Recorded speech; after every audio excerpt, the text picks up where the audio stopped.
In the vast blue ocean, where sunlight danced on coral reefs and fish swam like floating rainbows, lived a wise and gentle sea turtle named Tia.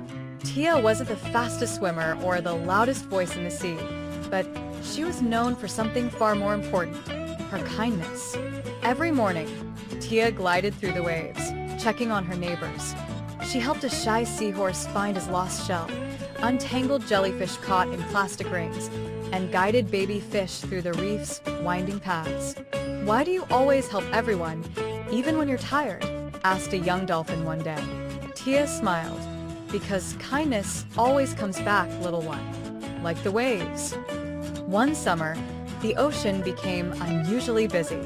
Boats zipped through the waters, scaring the fish, and bits of trash floated near the reef. The sea creatures grew anxious. Then, one afternoon, a large fishing net drifted into the reef, trapping several animals, a crab, a stingray, and even a young turtle. Panic spread through the reef. Tia, though old and slow, swam toward the net with determination. "You won't break through that," cried a clownfish. "You're not strong enough." But Tia didn't try to break it. Instead, she called for help, gently and calmly. Soon, animals she had helped before arrived. The dolphin, the jellyfish, the seahorse, even the whale from the deep waters.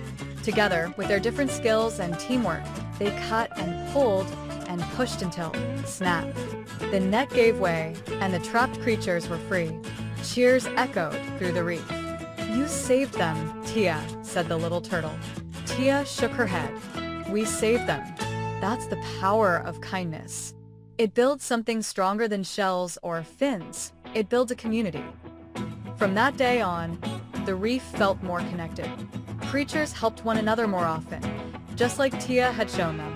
And though Tia still swam slowly, everyone knew, when trouble came, the kindest turtle in the sea would be there, gentle and steady as the tide.